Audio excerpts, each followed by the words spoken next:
bloody Starbucks cup. Howdy ho, and welcome once again to the Hotspur Hood. It's Thursday drive time, I should say, which means only one thing. It's question time, baby. Question time. Plenty of questions need answering. So let's get to it. Let's get straight to it. But before we do, please subscribe, like, hit the notification bell, and get your super chats in. This is how we keep the channel rolling.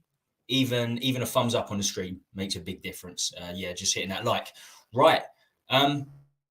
First up, we'll start with an appetizer. We'll start with an appetizer because I haven't really gone over the game a great deal. It was a bit boring, so I'm not going to stay on the topic for too long. But I do want to go over it a little bit and give my views. Give your views in the comments as well. So good result against the Rossoneri, AC Milan. They're called the Rossoneri because they wear red and black. There's a little fact there. So my take on the game, losing by 1-0 clearly isn't terrible, but they were there for the taking. We should have at least got a go. We should have got a draw out of it. I think the way the game was set up and the way we went into the second half. But overall, it was an average performance, and 1-0 is not too bad. Our defence was outpaced, not just by Rafael Leao at times. The most worrying aspect was that defence was outpaced by Giroud. I saw time and time again balls over the top, and our defence was getting outpaced by him. And Romero was losing headers to Theo Hernandez, not Giroud. Losing headers to Theo Hernandez, which is crazy. Fair enough if you lose headers to Giroud, but Romero aerially was not good. The defence as a whole was what the defence has been all season, bang average.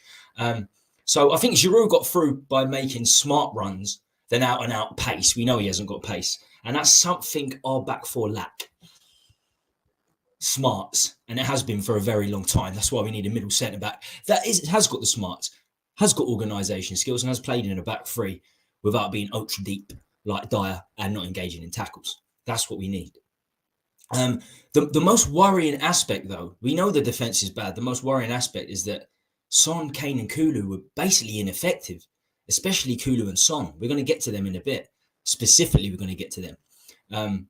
We'll come on to that in full. In terms of best performances, I think everyone can agree. PAPE SARR was magnificent. Langley played well. I think he actually played well. Nobody gives him credit.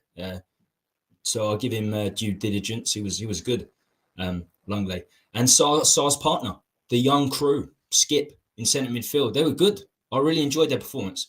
I think they rose to the San Siro crowd. The atmosphere was crazy. You could hear it before, even though AC Milan have been bad this season. That was their second win in 9 games against us on Tuesday. It's a tough place to go, especially as Champions League debut for both in terms of starting. So they perform really, really well. In the next leg, in the return leg, they've got heavy ammunition, and they're coming with that again. They've got Hernandez on the left, Giroud, Leao, all on the left, basically, and that's a problem with Emerson Royal there. And we play poorly. We're worse at home than we are away this season. So the return leg, I felt like we needed a draw, even a victory, before we went into the AC Milan game. And they were there. They were there for the taking. To not score a single goal is worrying. They're big players. They're big players, and it's not going to be easy in the return leg. Although we're certainly not out of the game. It's only 1 goal. 8th of March for the second leg. We have 4 games in between. I didn't realise it was 4 games. 4 games in between that fixture and the second leg. So obviously West Ham on Sunday. We've got our Sheffield United game, FA Cup game. Hopefully we get through there. I'm not confident we're getting through maybe to the quarterfinals, but after that, I don't think we're gonna get find the Champions League. So that Sheffield United game's huge. We need a trophy. We need a trophy. 1 trophy in almost a quarter of a century. We're going to come on to that later as well in a bit more depth. Right, let's get in the comments. Let's see who's in. Big up, Tommy. Hope you're keeping well. I'm very good. How are you, 164 Spur? How's it going, my friend? Hi from Leicester. David, how you doing, mate? The referee was a disgrace. I know it was his first Champions League game, but he allowed Milan's centre-back to get away with blue murder on Kane. He could have got 3 yellow cards. I agree. The referee on the day was not good. Big up, Tommy. You're bang on the money with a Perisic Son tweet. I've been saying it all season. What one's that? I'll tweet quite a lot. Tell me a bit more specifically, Bill. And how you doing, my friend? Yeah, please smash the likes before we continue. I think, it's a decent result against the Rossoneri. I'm not sure if it was his first game. I think it was his first knockout game in the Champions League. But that's not an excuse anyway. He still, it wasn't a good performance from him. He, as I said, you watched a little bit of my reaction, David, and just seemed like one of those dodgy Italian refs, even though he's not Italian. Yeah, it's one of those places to go. It can be, I don't want to say difficult to referee a game at the San Siro. There are many difficult grounds, but Italian fans, they do put it on you. And I don't think the referee dealt well with it. There were some decisions that I don't think would have gone Milan's way, say, if they were at the Tottenham-Hotspur Right. This is a big one. Will Kulu and Son's struggles continue? Tell me what you think in the comments. Tell me if you think, I want to know how bad you feel Kulu's been. I know everyone can agree that Son's had a bad season. He should be dropped. But Kulu, what do you make of his season overall, people, Spurs fans? Because obviously he's been injured for part of it, and he started off the season well, but recently he's not playing well, and he's probably one of the, if not the worst player on the pitch on Tuesday night. So will Kulu and Son struggles continue? This is my take. As this is question time, I want you to put your questions in too, and we can debate it, including myself. But Kulu. 2 goals in 19 games in all competitions. He has had 5 assists amongst that, but 2 goals in 19 games in all competitions. So there were a few FA Cup games in there against the likes of Pompey and Preston too. I can't remember if he started against Preston. May not. Him coming inside, looking for the corner of the goal on his left foot seems very predictable at the moment. And without real pace, if we're going to get into the fundamentals of Kulusevski, without real pace, it does limit him at times. The defenders know what he's going to do. And most of the time it'd be a fullback or wing back coming up against him one-on-one. They know where he wants the ball, what position he's going to target. And it is coming inside, aiming for that bottom left corner. This is where a quality right wing back behind him makes a difference, because it makes the opposition fullback, wing back think twice. Okay, could come inside, but there's also, okay, Kulu's not really going to go on the outside, but there's a right wing back that will. Hopefully, Porro fills that mode. There's a right wing back that will, and Kulu's going to play him in. So, and that's missing from the team, and it will, if Porro works out and he gives us that attacking edge, which we just not got with Doherty and certainly not with Royal, then. It certainly changes things. And he's been injured, so he's been a bit unlucky. And you know what? He's only been there a year. What he's done in a year is absolutely fantastic. We wouldn't have got top 4 without him. One of the key elements to us doing so well towards the end of last season. Big signing, him and Benny. And we know we're not going to have Benny for the rest of this season, so Kulu needs to come good. But I do think it's very much attached to what the right wing back does for us. So yeah, we need someone, speeding forward, exploding forward on that right wing back position to hurt the defense. Right, on to Son. I think most people will agree. There are maybe 1 or 2 streamers that will say that we need to, Son's been fantastic this season, or at least he's been good. But I mean, if we're looking at, let's just look at the goals. 4 goals in 21 league games. 4 goals in 21 league games for Son. When you see that he's only missed 1 league game this season, which is shocking anyway. He should have been dropped a long time ago, especially the first 7 games of the season. He should have been dropped once or twice when Richarlison was fit. So 4 goals in 21 games. Look, I'm not going to judge him solely on him scoring 23 goals last season and winning the Golden Boot award. That is unbelievable. That doesn't usually happen for left wingers. But from that, 23 goals to 4 goals, and he always gets 10, 15 goals a season to 4, and 3 of those were against Leicester in the second half, coming on as a sub, and of course 1 against Crystal Palace in the second half. He hasn't scored a first half league goal this season. It's crazy. In 21 starts, no first half league goal. So 21 first halves, if you like, not a single goal for Son.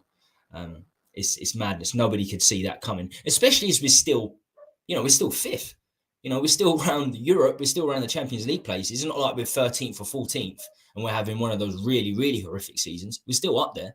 So Son not scoring the goals and only scoring 4 is crazy. I did not see that coming.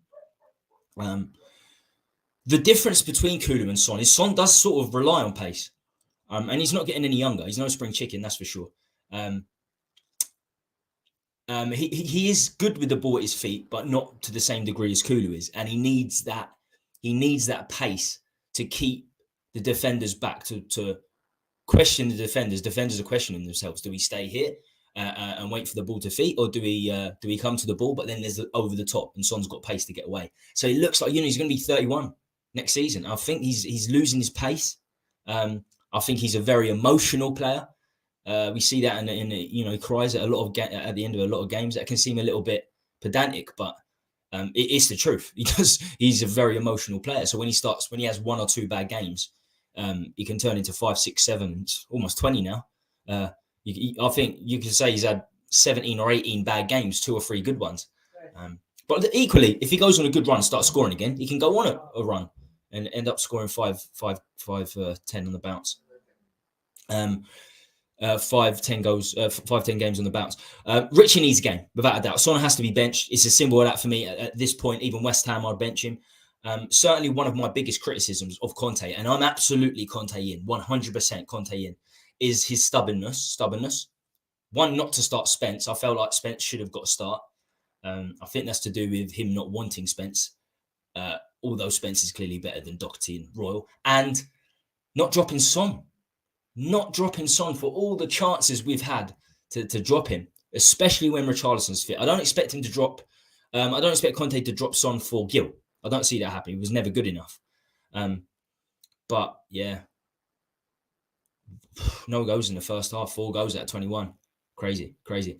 So to answer the question, will Kulu and Son's struggles continue? There's every chance they will. Son needs to know that he's not impervious to being dropped. He needs to know that if you're not pulling your weight, you're going to be dropped, son. Maybe then he'll get his head together and see that, he needs to start putting it in, because he's never been dropped. He still hasn't been dropped this season. I think the one game he missed was due to recovering from a small injury. So still hasn't been dropped at all. I think it's a mental thing for him. And maybe he needs a rest mentally on the bench and let's see what Richarlison can do. I'm sure Kulu will come good. Porro, exploding on that right flank, like I hope he does, like every Spurs fan hopes he does, because we haven't seen it for 3 years, a good right back, especially in terms of the attacking, on the attacking front. Hopefully that changes Kulu's fortunes. And of course he stays fit, because he had a lot of injuries. In his 12, 13 months here, he's had a hell of a lot of injuries. Right, let's get back in the chat. Let's hear what people are saying. Right. Kulu's David Clark. Kulu's form will return when he's 100% fit. Yeah, as I just said, he's struggled with injuries as well, so that's a big thing. But Son has lost his desire, and that's a huge problem. You think he's just completely lost his desire? You don't think it's anything physical at all? Son will be a huge player for us within the next year. Kulu come back with injury. Son's form is simply just poor. Drop him to the bench. I agree, Wayne. Big up, Wayne, by the way. Maestro Kitmembe. Yes, he is. I'm not sure what that's in regards to. Oh my God, but big up anyway. Cello Vera. Oh my God, sorry, but Spencer's shit, mate. And you don't have nothing to prove me wrong. The guy's shit at Rennes, by the way. No, look, he's shit. And he only has a good season in the Championship to go by. He did get Championship Defender of the Year, and he did have some great games in the FA Cup. So I don't think Spencer's a great player, but he's got to be better than Doherty and Emerson. At some point during the season where Emerson was really, really bad, I think he should have come in. And I think in a way Conte has been stubborn with that, in terms of, I didn't want this player, so I'm definitely not going to play him. Because you can't be as bad as Emerson Royal has and keep getting games. Can't be that bad. Cannot be that bad. He had his first game was decent at Rennes. We got Rodon there as well. And I tell you what, that optional fee we've put on Rodon at Rennes, £18 million, that's not happening. And moving on from that, we're going to get so many players back over the summer. So many players that we've loaned out. Nobody's going to touch the optional fees. Nobody. Even Ndombele looked like the most likely, but he fell out with Spalletti, so we're not getting that now. So Lo Celso's coming back, Ndombele, Rodon, Lo Celso's not had a good season at Villarreal. As we said, Spence, we've got so many of these players coming back. We really do. I've just realised the tweet about Son Perisic wasn't you. Sorry, still stand by it. All right, tell me what it was. Tell me what it was about. I think ENIC won't allow Son to be dropped. Brings in too much cash. Surely, Mike, I know I don't like the owners. Owners are twats, but I don't think Conte will listen to how his lineup's going to be set up through Daniel Levy. I don't think anyone's going to do that to Conte. If they start doing that, I think Conte's just gone, absolutely gone. But this is interesting in terms of selling Son. If his time is up, how are ENIC going to figure that one out? Because I'm convinced Kane's going this season. I don't think Son and Kane are going to go in the same window. But all may change. We've got, there's talk about new ownership. All may change. Nick, Dog Eat Dog World, the Hotspur Hood, big up Nick and the Shellside boys. They hit the 1K subscribers, very, very well deserved. I think they'll be going live later on tonight. So big up the boys, big up the Shellside boys. It is Dog Eat Dog. You mentioned because I'm relative. Well, to be fair, you don't stream till later, so it's not like that. Big up. I hope you're well, mate. Mile High, Hotspur. How you doing? How you doing, chaps? The chaps across the Atlantic. We have many international fans, and they're some fantastic. They were great YouTubers as well. Right. Next up, as you saw in my thumb now, and as we already chatted about, he had a fantastic game the other day. I think him and Skip were both very good in centre midfield. Certainly won that centre midfield battle in the San Siro. So is Sarr the next big thing? Of comparisons. Let's start with comparisons, because when I was doing the second half watch along, and a few people in the chat were telling me, there's comparisons to Dembele here. And then I looked on social media after, and a lot of people, if you're comparing, they're looking at PAPE SARR and Dembele.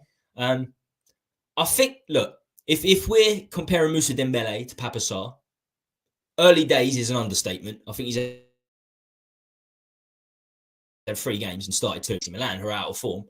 But the signs are good. The signs are very, very good. And the fact that he played every game for Metz in his first season at 18 years old shows that there's real quality there. And there are glimpses of it in the small amount of performances we've seen. I think Dembele is one of the better comparisons I've seen over the last few days. Both sort of box to box, but different. You can have different box to box centre midfielders. And at 20 years old, I think you can mold Sarr into anything you want him to be, because he seems like he's got a base. He's got the basics of any role of a midfielder. It appears young, very sort of. He's tall, but quite. He's tall and skinny. So those sorts of players don't really get too many injuries. And that's Dembele had fires like thunder. He got so many injuries. So he's quite a wiry player, and I think in opposite to Dembele, he won't be a dribbler, and he doesn't have that strength, but he'll last the full 90 minutes, and he'll make himself available. In attack, he'll make himself available for passes. In the midfield, he'll make himself available, and of course in defence.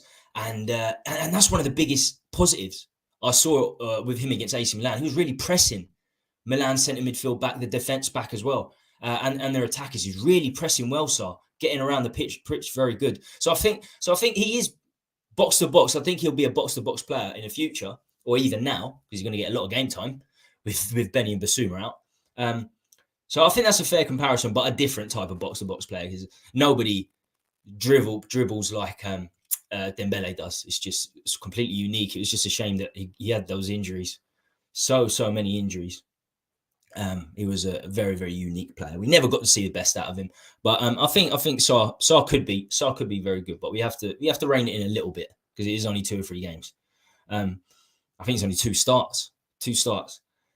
But one of the most impressive things from him was his pressing off the ball. Very good. I heard comparisons to Yaya Toure before we signed him. No. While I was at Metz, I heard those comparisons. No. Toure scored like 60 goals. I'm looking now, 59 league goals for Man City. Sarr isn't that type of player. You can just tell he's not that type of player. He can probably do something in attack, but it'd be more about making himself available and assisting assisters. I think that's what Sarr will be doing. Sure, he can chip in with an odd goal, but he's no Yaya Toure, I don't think.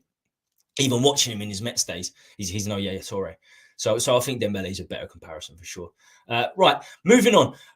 Look, we've learned that Bissouma and Benny are done for the season. I think certainly the latter. You know, Bentancur is probably going to be out for the best part of a year. I was talking to a physio the other day, and he was saying that this is 11 months. The ACL, this is an 11-month injury. So he's certainly going to miss this season. He might miss the first half of next season. And he's been injured a lot in general, Bentancur. So he certainly won't be here for the season. It looks like Bissouma is going to be out for the season as well, which is must be very hard for him, because with Benny out, he's next up. He's next in line. He would probably get in front of Skip and Sarr at this current moment in time. So not good timing for Bissouma, that's for sure. So Sarr will be getting a lot of first team football. Him and Skip probably vying for one spot alongside Højbjerg, but they'll have to change that up as well. I think Højbjerg will have to be rested at times, especially if we go on to the next stage of the Champions League, the next stage of the FA Cup. Still a very, very long way to go. We've still got 16 games just in the league. 16, 8. We could play close to 20 games with 3 centre midfielders. I'll tell you what could happen. Conte could move Dyer into centre midfield. I'm not completely against that, because he's a better centre midfielder than he is a centre back. That's for sure. It's not a great. It's not saying he's great in midfield, just that he's taking him out of the centre back position as a middle centre back. I think would be helpful in many ways. I'd rather see someone else. I'd rather see Langley in there, to be fair, and probably Davies on the left. I don't rate Dyer at all. So that could happen. That could help out with the injuries that we've got in there. But for me, Sarr and Skip, they'll get lots of opportunity to show what they've got, and what they showed at the San Siro was absolutely fantastic. If Skip stays fit as well, yeah, he's had a lot of injuries himself. Poch and Jose both said he's a future captain, future Spurs captain, and I agree. First half of last season, absolutely fantastic. Been injured ever since, in and out with injuries. I think he'll stand out above Sarr if he gets first team football. But both look very good. I'm a big Skip fan. I'm obviously pissed Benny's injured for the season. He's one outside Kane. He's probably the first player on the team sheet. But every cloud, and we got to move on. Every cloud has a silver lining, and it's time to move on. We've got players in there. We spent money. We spent £16 million on Sarr, rising to 20, I think. So we need to get those players in. We've got a perfect opportunity. No, I meant your love. No, mate. I meant your love for dogs. Yeah, don't worry. We won't be streaming at the same time. Evening, bruv. Audio, what's happening, my friend? Some Spurs haters are with mouths shut tight until he has a 5 out of 10 games, and then their gobs will open again. Clueless. Sarr Torre. Sardinho. I was saying Sardinho. I like Sardinho. Sarr did in Milan what none of the front three did, and that was win the ball back in our opponent's half. Yeah, his pressing was fantastic. Off the ball, he was very good. Perisic hinders Son, both trying to do the same job, in comparison to Emerson, who doesn't hinder Kulu as he's more defensive. But he does. But Bill, I disagree with that, because he doesn't support. Emerson doesn't support Kulu on the outside. We need someone, as I said earlier, we need someone to support Kulu getting forward. Then, because he's so predictable, we know he's going to come inside Kulu on his left foot every time. If we do have that right winger, right back or right wing back exploding on the right hand side, it changes. Things change against the defense. So, and I also disagree with this, Bill, because Perisic works on the outside. For the majority of his career, he gets crosses into the box deep on the left. Son comes inside. So they do two different jobs. I think Son is just terrible, really, really bad in all fronts of the game. Even when he's just controlling the ball, he's been terrible. Finishing, terrible. I think Perisic has been okay. He's not been great. He's 33 years old. When we signed him, for me, it was a Conte signing, but not a great signing. 33 years old. What are you going to get out of him? 2 years maximum. I think he's here for the year and then gone. He hasn't got the legs. So I think Son's been so bad that it's made Perisic look worse in many ways. I think Emerson's looked so bad, it's made Kulu look worse. Sarr has really good passing technique. It's like a gopher swinging a club. Now he's all round. He could be anything, Audio. He really could. He's got. From what I've seen, is for a centre midfielder, he's got a good level at everything at 20 years of age. So you could mould him into anything you want. He's never going to be a cam, but certainly a ball winner and a box to box centre midfielder for definite. He really looks like he's got stamina as well. He'll keep going for the full 90 minutes. Bissouma won't be out for the rest of the season with a hairline fracture, especially having the operation straight away. It's always, when you hear that operation thing, though, it worries you. And a lot of news coming out this week that he will be done for the season. Hopefully not. Even if he doesn't, then maybe Skip Sarr, maybe he doesn't get in anyway, because Skip, Sarr and Højbjerg, you know, there's a good combination with those three. Whether it's Sarr and Højbjerg, or Skip and Højbjerg and Sarr and Skip. Hopefully one of those works out, so we might not even need Bissouma. If he does come back, I think it'll be for 4 or 5 games. Then he's going to need to be match fitness. So yeah, he's going to struggle for games, whatever happens. Sarr was brilliant, but winning them all back is his job more than the forwards. Wouldn't you say, David? Winning them all back is his job more than the forwards, wouldn't you say, David? Ex-Pro said Jones at Man United was going to be a future Man United and England captain for the next 10 years. Where is he now? So I wouldn't go too daft about Skip yet. Well, actually, Alex Ferguson said that, but Alex Ferguson did say that. And once upon a time, Jones was very good. He was a captain at Blackburn at 17 years of age, but he got a 2-year injury. He got a year injury, 2-year injury. He's been, in the 10 years he's been there, he's been injured for about 5 or 6 years. And you can never be, because of a classy manager like Alex Ferguson says, something like that doesn't mean it's going to happen, but it gives you a good indication of how highly they rate a player. And I've never seen Skip have 2 bad games in a row. I think that his worst games ever since he's come back from injury. First half of last season, everyone was praising him. And rightly so. Him and Son were our best players of the first half of last season, because Kane wasn't exactly bringing it. That's for sure. And the rest of the centre midfield weren't. So I think he was very, very good. We're quick to remember, to forget things at Spurs. And Skip, the first half of last season, was absolutely fantastic. Top player. And I'm not saying he's going to be Spurs captain, but I rate him very highly. And what I've seen of Sarr, I rate him very highly too. So, yeah, every cloud. Right, okay, there's going to be people much more in the know than me when it comes to the whole ownership situation and what could be going down. So, new ownership dealio. So, just talking about the ownership in general. Some of the owners taking over now are so wealthy that they don't need the money. They don't need the revenue from football. It can be used for other ventures or for businesses and corporations they already own. In many ways, sports washing to a certain extent, to make them look better, to make them seem like they're not as perhaps atrocious as they appear in the media world. So if it's almost like a hobby, they're here to win trophies. Then, you know, it's not about the balance sheet and having the best turnover like it is with ENIC and Levy.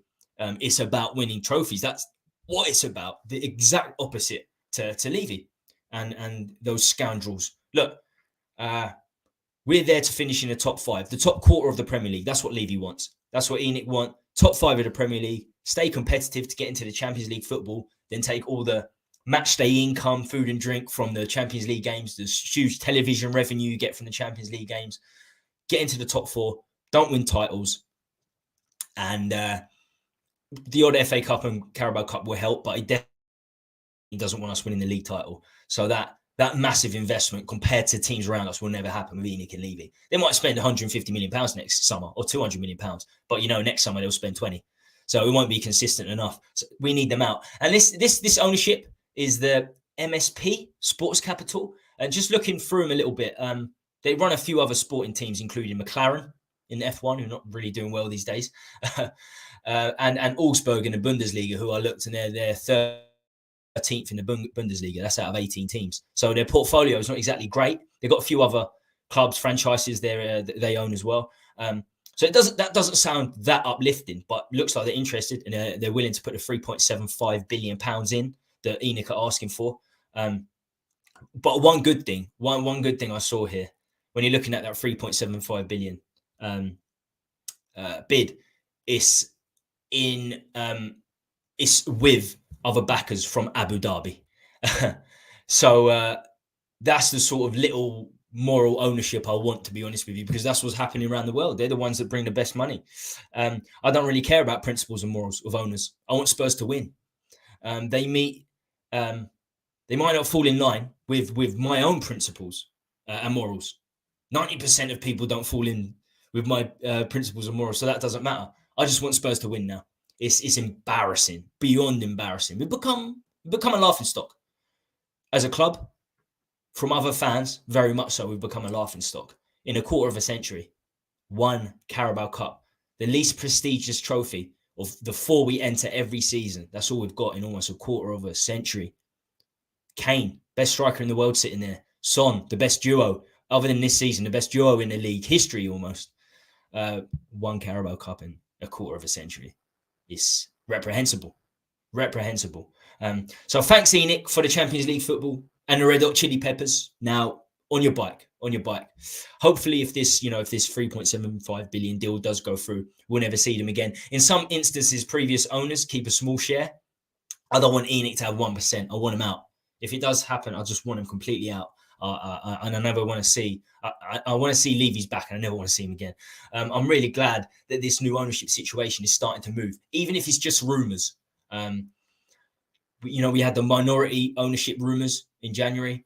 It's better to hear those rumours now the window's shut, because that very much was released. Spurs probably released that so they didn't have to sign new players. It sort of takes your eyes away from us signing players in January. But now, January window shut. It's mid-February. We're hearing this, and it's good. It's good that we're hearing these rumours. Hopefully, of course, it doesn't just turn out to be rumours. But I'm confident. We'll have new ownership. Not by next season. Newcastle first had the interest a year and a half before the Saudis took over. So I think it could be that. So like 25, 26, 20, 24, 25, 25, 26. I want it in the next 2 years. We need new ownership because we're going absolutely nowhere. Nowhere with this with Levy Enoch, and we haven't been for a long time. Okay, let's have a look back into the comments. As always, we're fully interactive here, so everybody's chat I'll read out and we get talking. Big up, Tommy.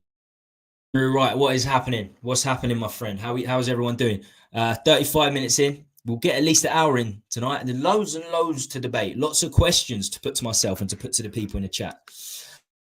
Big up to Bill. No, I don't agree. Liverpool won the Premier League and Champions League because they're front three. We're not only great going forward, but we're tireless out of possession, hassling and winning the ball. I do agree with that. Sell, Enoch, please. Sell. It's coming, baby. It's coming. As I just said, this ownership talk outside of a transfer window is exactly what we want to hear. Perchy, what is happening, Perchy? How you doing, my friend? How are you doing? Barcelona 0, Manchester United 0, half-time. I completely forgot about it.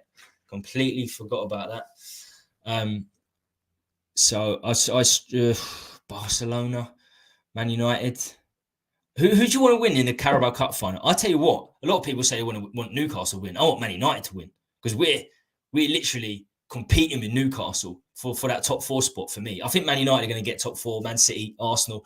I feel like if we're going to get top 4, it's going to be in front of Newcastle. And if they win the Carabao Cup, that's, it moves them up even further. It gives them further motivation, increases morale. It'd be their first trophy in like 70 years. I think their last trophy is maybe 57, 58 Newcastle.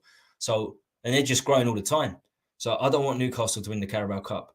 I really don't. I'd rather Man United win that. I don't really care what happens in Champions League with Man United Barcelona, if I'm honest.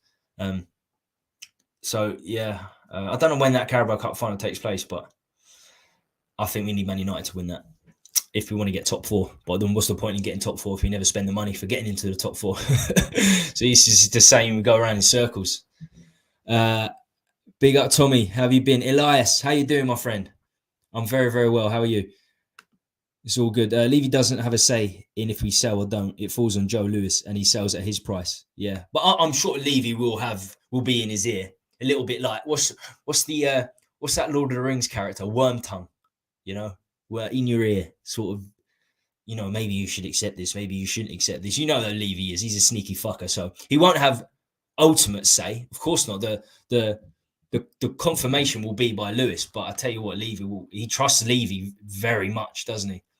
I think he will certainly have some sort of say. But I think they looked at it and they said, look, 3.5 billion. They released they think the club's worth 3.5 billion, and if that's a bid they receive, they'll accept. I think it will be closer to 4.5 billion, probably installments. Levy's a cheeky fucker. Enoch are cheeky fuckers. It'll probably be 3.5 million up front and then a further 2 billion down the line, some shit like that. He loves his installments. We saw that with Pedro Porro just a few weeks ago. Even willing to wait to the 31st day in a 31-day transfer window, so he can get those installments through Levy. He'll try something. He'll try something sneaky. Right, next up. Can we blame a poor end to the season on injury? Say we don't make Champions League, say we don't even make Europa League. Can we blame this on the injuries? For me, a big resounding no. An excuse, just another excuse. The only form player that we got injured is Bentancur. He's the only one. Everyone wanted Lloris replaced anyway. I didn't want Lloris replaced because I don't trust Forster, and I don't think we've got any. We're struggling with leadership as it is in the back line, and then you're putting Forster in there. So, but a lot of people wanted Lloris dropped because he hasn't been great this season. So him being injured is not a real biggie. And then you got Bissouma, who's hardly played. He's hardly played a game. He really has. He's been behind Bentancur and Højbjerg. Sessegnon. That's it. I think there's one other that's got a small injury. That's a backup player. Look at the teams around us. Liverpool have had 7-8 injuries. Big players. You know, not only did they sell Mane, but Jota, Diaz injured. The players that were going to come in for him on the left. In centre midfield, loads of injuries. Van Dijk coming in and out. I watched the team play yesterday. It's on Sunday in the Serie A. Both teams had 9 players missing. So this is where the depth of the squad comes in. This is where the ownership and the transfer ins and outs really should be assessed. And this is where you see the depth and what the depth is capable of. So it's not an excuse. We cannot blame it. If we don't get top 4, or I don't think we get top 4, we might not even get top 6. We can't put this on injuries alone. Absolutely no way. And look at Arsenal. I watched Arsenal last night. Arsenal was smashing it with Nketiah up top. Jesus isn't there. Partey was injured. They played pretty well last night. They lost 3-1, but first half they were very good. And obviously they've been fantastic all season. Gabriel Jesus hasn't been there for a while. Partey's in and out with injuries. Emil Smith-Rowe was fantastic last season. He's been out pretty much all season too. They've had injuries as well. They're still doing well. Still doing pretty good, Arsenal. So no, there's absolutely no excuse. We have Kane, Son, and Kulu up there. Kulusevski's had a few injuries already. That should be more than enough. That should be more than enough firepower. What we didn't get was the defenders to see it.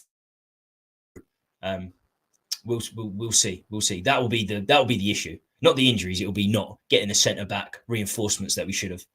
And I can't believe. Do you know what we can say? We want about Porro. I feel sorry for Porro. How long we took to sign Porro? It's like what you'd do with a Messi or a Ronaldo. Like he's some sort of, godly figure. 31 days, messing about with £2-3 million. He's going to have so much pressure on him now, Porro. And it looked like it against Leicester. He's going to have so much pressure. And the fact that if we signed him in the first week of the window, he would have been acclimatised perfectly by now, Porro. He would have been part of the team. He would have had 3 or 4 games under his belt. But now he's struggling. He hasn't got those 5 or 6 games he would have had in January. So that messing about with a transfer of Porro 31 days is not good for the team either. And just not getting a defender in is gonna kill us, I think, over injuries. Right, moving on with this. I saw this, and I've seen this quite a lot. This talk happened quite a lot since I started streaming. I never really heard of this talk before since I started streaming like a year and a half ago back. When you Twitter is a cesspit, but I see it a lot on Twitter and Instagram, stuff like that. Call yourself a Spurs fan watching Woolwich and City. This wasn't, Arsenal versus City. This wasn't directed at me, but I see this topic come up a lot. Dumb outlook. This is the dumbest thing that people could say is watching a football game, any football game, whether it's your rival or not. That makes you less of a fan. Absolutely ridiculous. Before I move on from that, I want to get in the comments.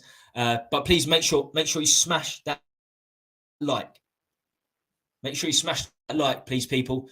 42 minutes in. We're on 25 people watching, so there should be 25 likes. That would be great. Hopefully by the end of the stream, we can get up to 30. That's how we keep this channel rolling. We need those likes for the algorithms. It really does make a difference. And of course, subscribe if you haven't already done so. I've seen a few new faces in the chat. So yeah, make sure you subscribe if you haven't. Let's have a look. We've gone talking a little bit about, I've gone a little bit into Levy mode. I did myself, to be fair. Hard not to. That's Harry Potter.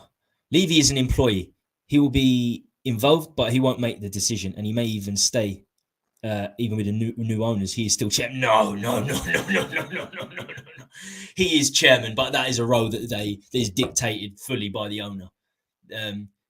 With the fans' negative views towards Spurs, as any new owner comes in will know, means that Levy, if they're a new ownership, he's gone, Perchy. He is gone. There's no way he's sticking around. Absolutely no chance. I don't think Joe Lewis can sell his shares unless he goes to court to reverse his family trust registration. Trust me.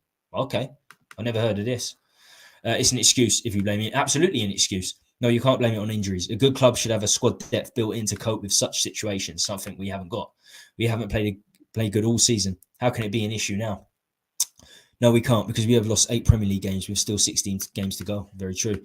Chelsea had 8 first-team players out at one stage, and we all laughed at them. But I tell you what, a lot of the Levy-inners, deep Levy-inners are using this. They're using this now. If we don't get it, it's all right. We've had injuries. And the centre-back situation, it annoys me so much. Going into the transfer window, the transfer window hasn't started yet. Give us time to sign a centre-back.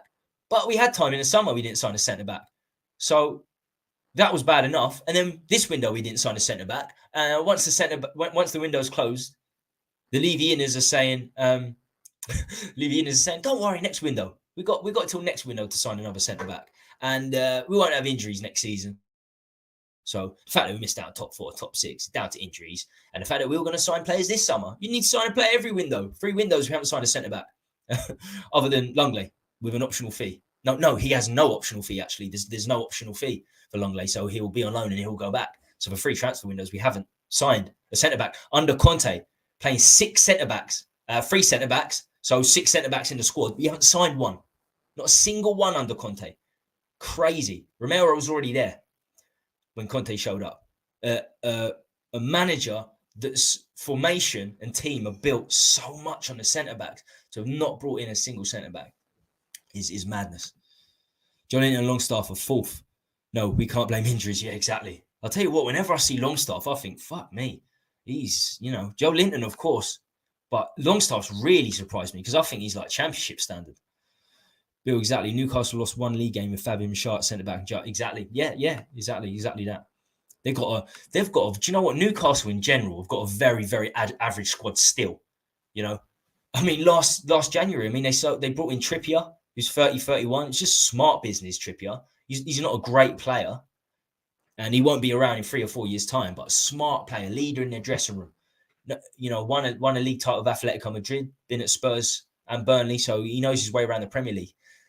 Chris Wood, they signed Chris Wood, and he's done nothing last January. Bruno Guimaraes was a big one too. And in the summer, the only one of great note they signed was that's made a difference is Botman, because Isak's been injured a lot.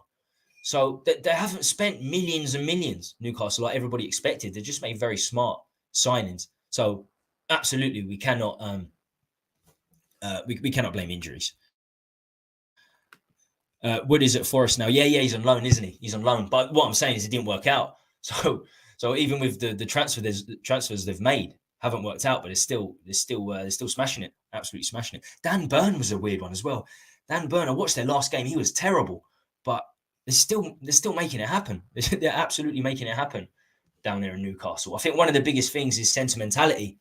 There is no sentimentality at Newcastle now. If you don't bring it at Newcastle, you're gone. Absolutely. They don't need you there. They'll move you to the side and they'll spend 30, 40 million pound, maybe 50 million pound on a replacement. So I think that's why Joe Linton, Almiron's performances have improved so rapidly. With us, it's all sentiment.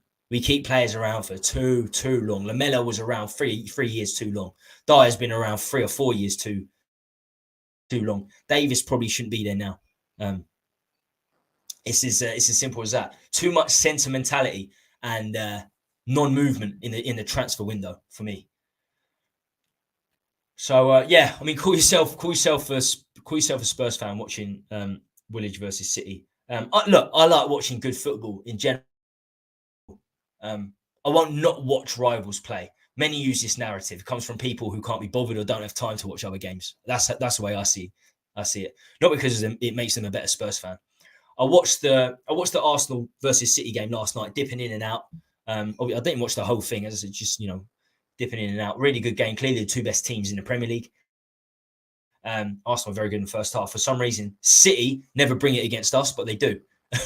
but they do against everyone else. Although, to be fair, over the last month, they lost to Everton, Southampton, and Carabao Cup. But they are still the top team in the Premier League, and they are the team to beat. And we saw that last night with their second half performance.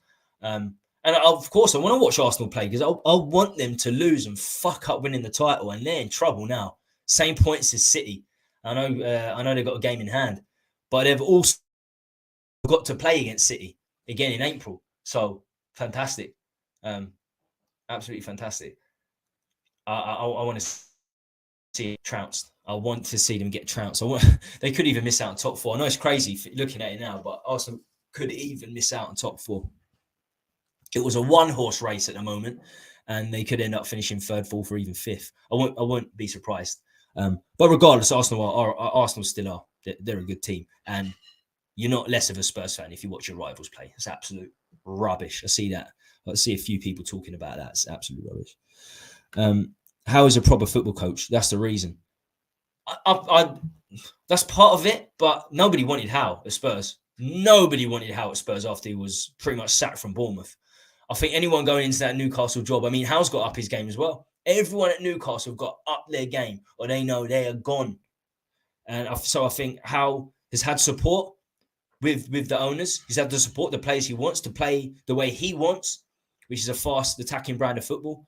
And the players are performing. He's getting the very best out of a limited team.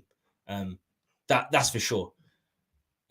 But Conte's got no defense. He's got no centre backs. He's getting players in. Levy's getting players in that just don't fit the Conte philosophy or any philosophy. Because we saw before Conte turned up, we finished 6th. Then we finished 7th. With Conte, we finished 4th. So if we went into attacking mode like Eddie Howe did, if Conte done that, we finished 6th, 7th, 8th again for me. 6th, 7th with Kane and Son in the team. How does that happen? Because your defense is fucking shocking. Absolutely shocking. Had the first half on the plane before we taxied out of Milan. We should have nicked a goal. We should have nicked a goal in that game. I felt like we needed a draw or even win because our home form's terrible. So it was there for us to win, but 1-0 was not terrible. Arsenal will finish 3rd behind United. I hope so. I've been saying it for a long time. I don't think they're going to win the title. And I'm not saying that being biased. I said it on Arsenal channels. I've said it on my channel when I got Arsenal fans on. They're going to bottle it. They're going to bottle it. It looks like they've bottled it already. I can tell a good coach when I see one. Took Bournemouth from League 2 to an established Premier League squad.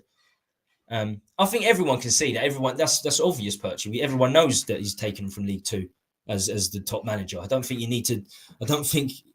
need to be able to show that. Simply, that's on paper and that's fantastic. But nobody wanted Howe when he was at Bournemouth. He was a surprise option as Newcastle manager, and I can guarantee no Spurs fan in the fan base wanted Eddie Howe as our manager. It's as simple as that. If you tell me you wanted Eddie Howe before we got Conte, I'll call you a liar. I'll call you out and call you a liar. Hindsight's great, but nobody thought Eddie Howe would do this, and I think it's got a lot to do with the ownership. By all means, he's a good coach, but I think this ownership's made the difference. The reason the top 4 in the top 4 is because they're not conceding goals. It's as simple as that. As a great, we discussed it earlier, David. What Alex Ferguson says is not always true. He said that Jones was going to be the future Man United captain, and I remember him saying he was one of his most. He's going to be the best ever United player. He actually said that about Jones. what he also said, which is very true in my eyes, is that attack win games, defenses win titles. And that's the difference. You have to have the foundation to build upon, especially when you're a manager like Antonio Conte, where you play free at the back. You don't sign a centre-back in 3 windows, coming off, finishing 6th and 7th, then there's trouble. There's trouble. Eddie Howe's not going to finish 4th with this team. Eddie Howe wouldn't be in the top 4 with this Spurs team. Absolutely no chance would Eddie Howe be top 4 with this team. On about the City-Arsenal game, mate. Right. I watched PSG Bayern. Instead, no way. You didn't really. All right, joking, obviously. You're joking with the last topic in mind. I wanted Potter or Howe personally. I was shocked we got Conte. I can't lie. There's no way you wanted Howe. I'm sorry, but you have to show me a stream you've been on, or you're on Twitter. Perchy's very, very good on. Perchy's very well known on Twitter. Okay, Perchy, before you go, I want you to bring up a tweet that said you wanted Eddie Howe, or something on YouTube, a clip from YouTube said, I don't believe you. I don't believe you at all. But peace out. Peace out. Perchy, take it easy, man. Take it easy. No, he's doing it. We have to do a stream together. I think what he's saying, Bill, is we have to do a stream together. Perchy comes on my show a lot. When I have a whole plethora of guests, he's fantastic. He's fantastic. Not scared to air his views. That's for sure. Right. Coming towards the end of the stream now. We're almost an hour in. I've got one more banner I want to put up. So what are the latest transfer manager rumours, Tommy? And they're always rumours. There are rumours every day. I'm involved. I'm sure some other Spurs fans here are involved in Facebook groups, and some of them are fantastic. So we get a lot of them from the Facebook groups, but they're actually from newspapers. So I've got one guy in particular who literally goes through all the papers, all the recent rumours from each of the papers and lines them up, which is fantastic. And these are some of the things I'm hearing, not just from Facebook groups, obviously doing the rounds on Sky Sports and Twitter. And first and foremost, some affecting Spurs, some not. This one certainly affects Spurs because everybody knows we're in for a keeper in the summer.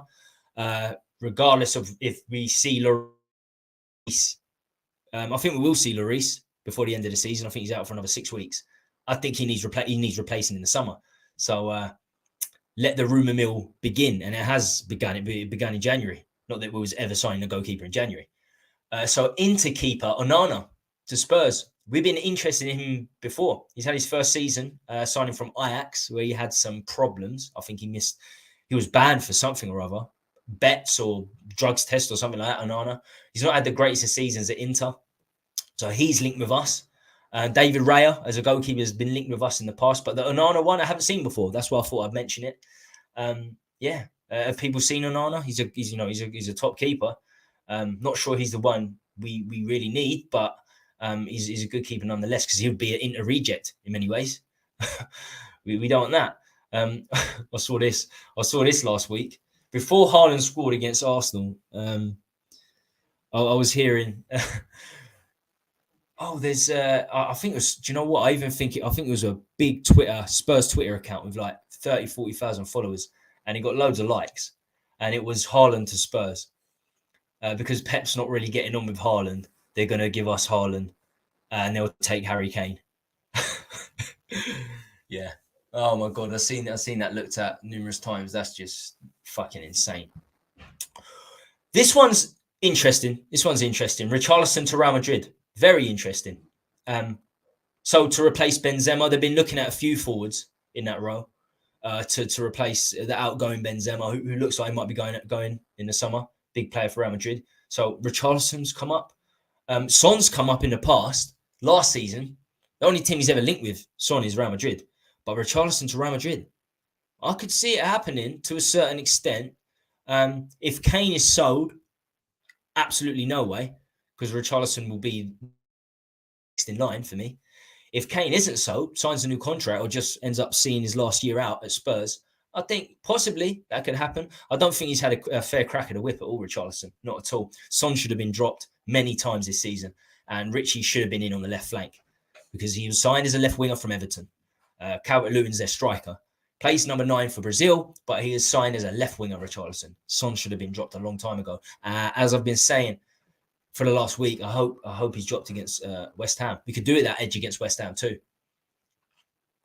And that comes to sentimentality as well. And that's my biggest criticism of Conte this season, is not dropping Son and perhaps not starting Spence. Not that I rate Spence, but considering how bad Doherty and Emerson Royal are, surely there were points in the season where Spence had the ability to come in. I think that's more out of stubbornness not to agree with the transfer. And of course, we've been linked with Poch for the 6,532nd time since he's gone.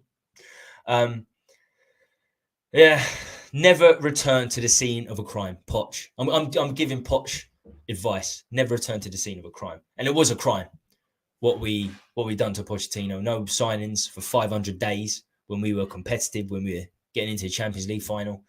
500 days without a signing. Crazy, crazy, crazy.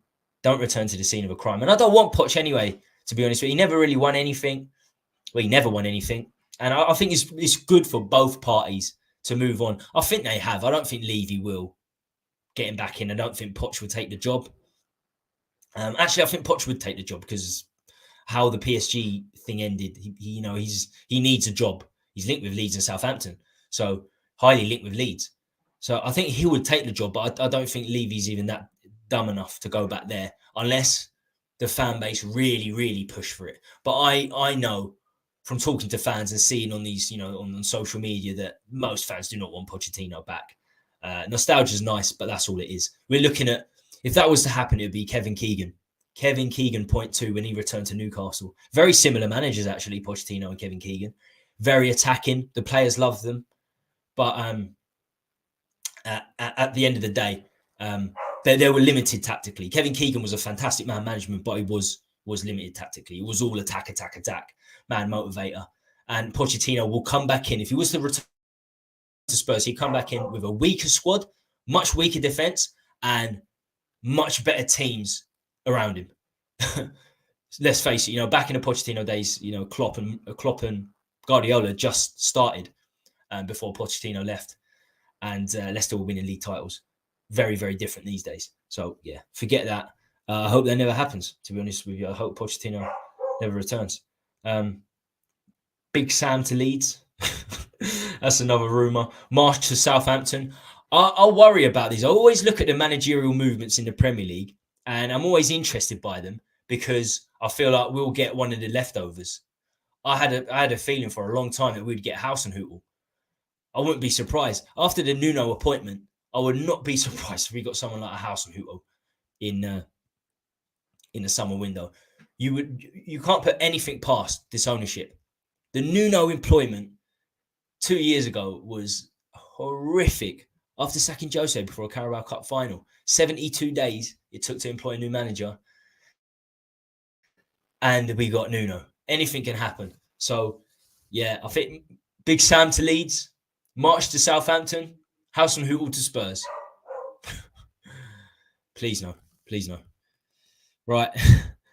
Yeah, not a great deal of transfer rumours as the transfer window's just closed. But I like to be proactive thinking about transfers. So from next month, I'll be looking in depth at ones we could potentially go for, because we need a lot. We need 5 centre-backs as far as I'm concerned. We really, really do. We need a whole new batch of centre-backs. But of course, that'll be dependent on, all transfers will be dependent on who the manager is in many ways. Right. Let's have a look.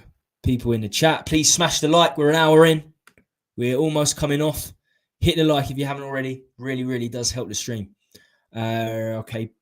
Perchy, we need Harry Potter. Harry Potter. Just read it back. I don't listen to rumours and papers. Papers are for wrapping chips in. I agree. There's so many. Football's one of the only sports where there is smoke without fire because it's based on transfer fees, where most other sports in the world are not based on transfer fees. Even the most popular sports like cricket, rugby, the American sports are all draft and franchises. It's the only one where there's constant transfer bids, and transfer bids have to be accepted by opposition clubs. Then you've got to agree on their contract. It's the only big sport that happens with. So there will always be loads of rumors. I think it's a good starting point it's a good talking point, and it makes for interesting viewing if we talk about transfers.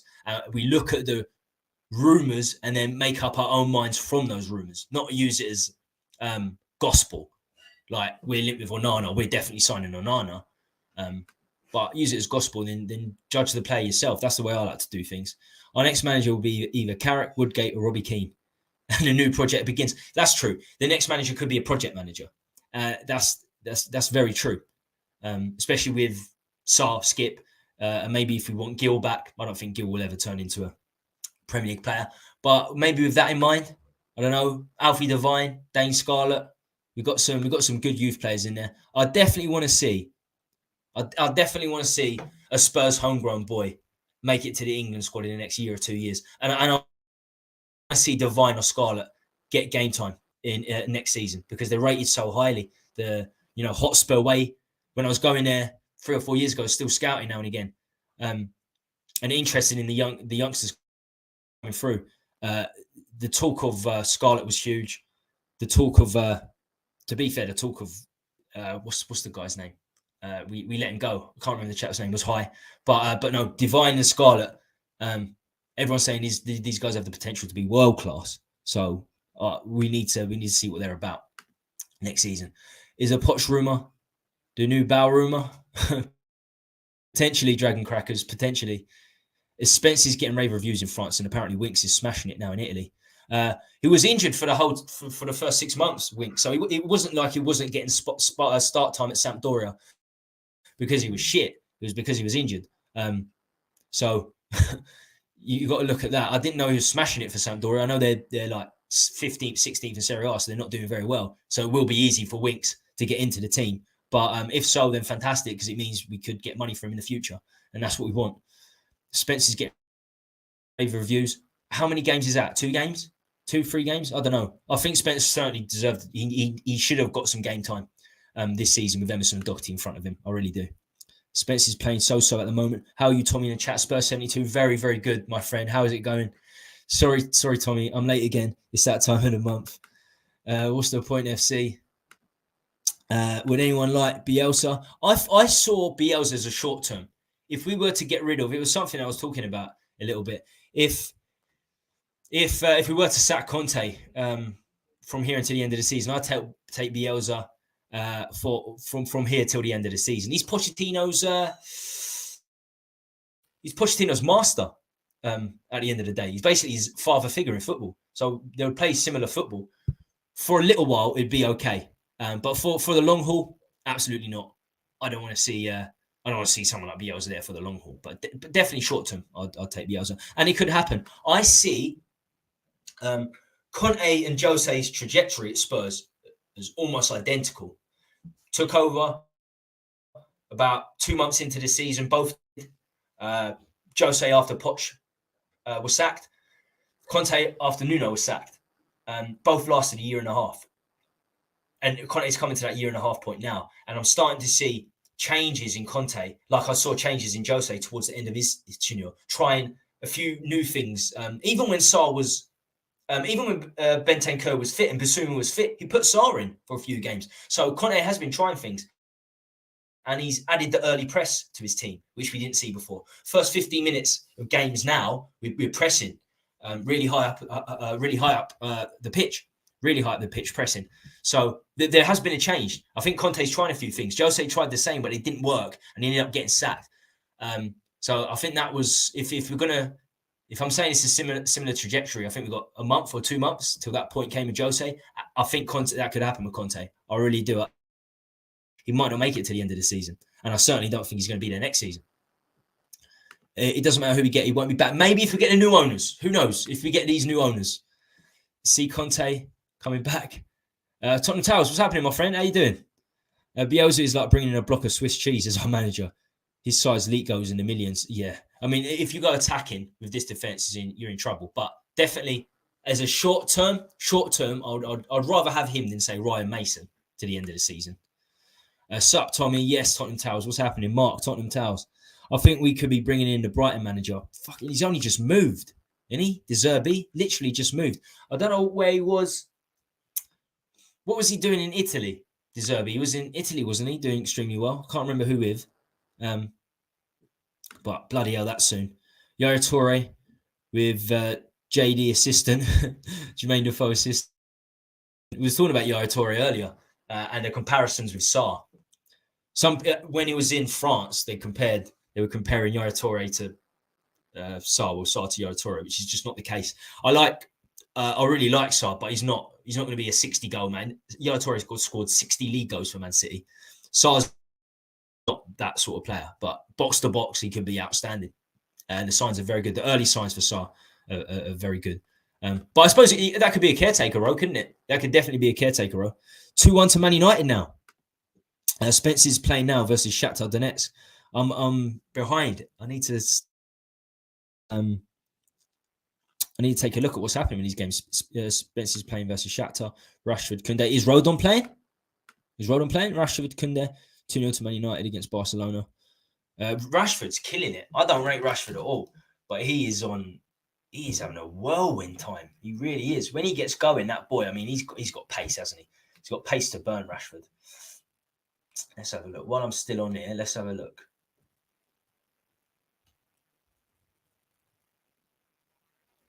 Is Rodon playing? I want Rodon to get as much game time as he can, because I don't rate him, and we need to sell him. I want him to do well so we get some money. I don't want all these loan players coming back because we've got so many that will be coming back in the summer. Sell 1 or 2 would be great. Lo Celso, Ndombele, they're not going anywhere. Wait, let's have a look. Have I still got that? No, I haven't. I had a visual of all the loaned out players we had, and I don't think any of them are coming in. So if we can get money for Winks and Rodon, it'd be great. Let's have a look. Latest scores. I can't even see the latest scores.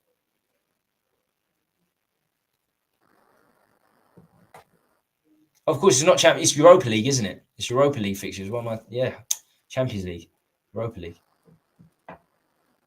Whenever I hear Man United, Barcelona, you're thinking Champions League, aren't you? But of course.